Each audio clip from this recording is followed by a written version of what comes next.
మహానాడుకు వచ్చిన డెలిగేట్స్ తో మరిన్ని వివరాలు కరెస్పాండెంట్ రాజు అందిస్తారు.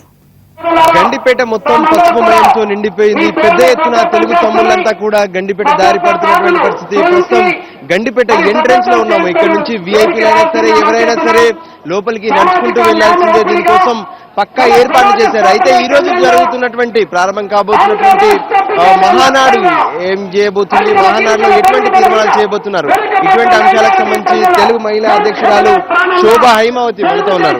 చెప్పండి మేడం, ఏమనిపిస్తుంది అధికారంలోకి వచ్చిన తర్వాత, 10 ఏళ్ల దూరంగా ఉన్న తర్వాత ఈ రోజు అధికారంలోకి వచ్చారు, మహానాడు జరుగుతుంది, ఎటువంటి ప్రధాన నిర్ణయాలు తీసుకోబోతున్నారు?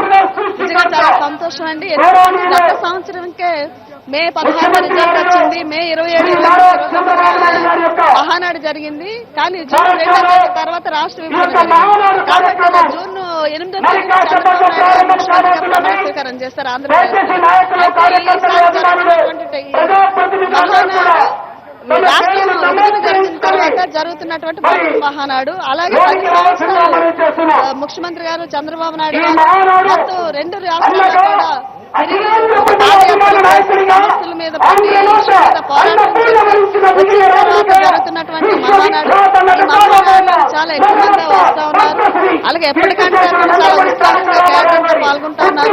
అంతేకాకుండా ఒక నేషనల్ పార్టీగా కూడా తెలుగుదేశం పార్టీ ఆలోచించబోయే పరిస్థితి ఉంది. ఎందుకంటే గతంలో కూడా తెలుగుదేశం పార్టీ చరిత్ర ఉంది. అన్న ఎన్టీ రామారావు గారి టైంలో నేషనల్ ఫ్రంట్ గా కూడా ఉండి దేశంలోనే రాజకీయ పరిస్థితి చక్రం తిక్కినటువంటి చంద్రబాబు నాయుడు గారు కూడా ప్రతిపక్ష పార్టీగా కూడా నాయకత్వంలో దేశంలోనే గతంలో ఉండే పరిస్థితి ఉంది. కాబట్టి డెఫినెట్ గా ఈ రోజు కూడా మిగతా రాష్ట్రాల్లో కూడా చేయడం కానీ, అలాగే ఈ రోజు 2 రాష్ట్రాల్లో కూడా మిగతా రాష్ట్రాల్లో నేషనల్ పార్టీగా కూడా వచ్చే పరిస్థితి ఉంది. డెఫినెట్ గా ఈ మహానాడు ప్రతి సంవత్సరం కూడా 28వ తేదీ అన్నగారు రామారావు గారు పుట్టినరోజున ప్రతి సంవత్సరం కూడా మరి చేస్తాము.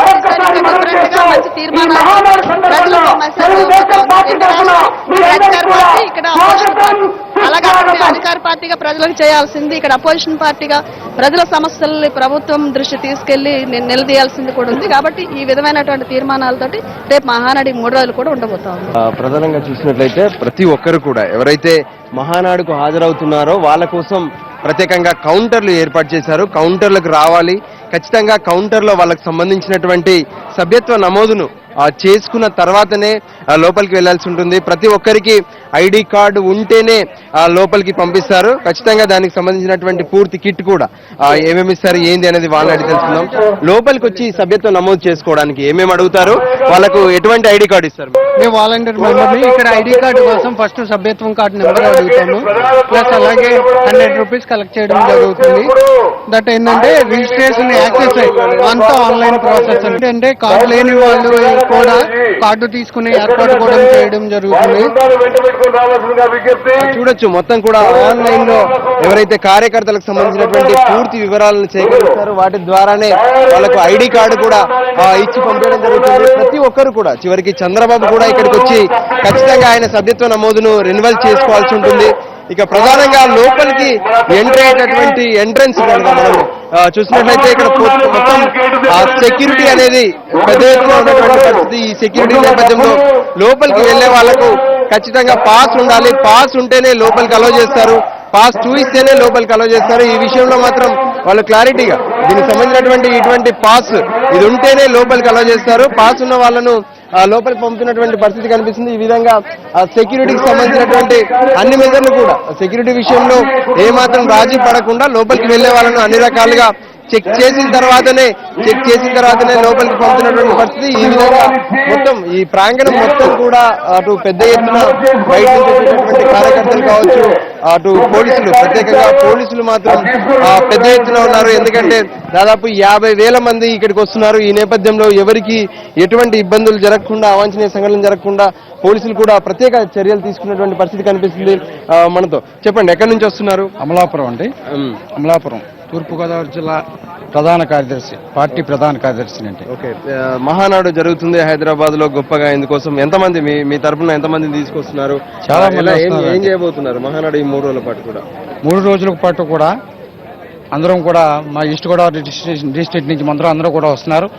జిల్లా పార్టీ, అలాగే సర్పంచుల కాడి నుంచి, ఎంపీటీసీల కాడి నుంచి పార్టీ ప్రతినిధులు మొత్తం అందరూ కూడా జడ్పీటీసీలు ఎంపీపీలు అందరూ కూడా హాజరవుతున్నారండి.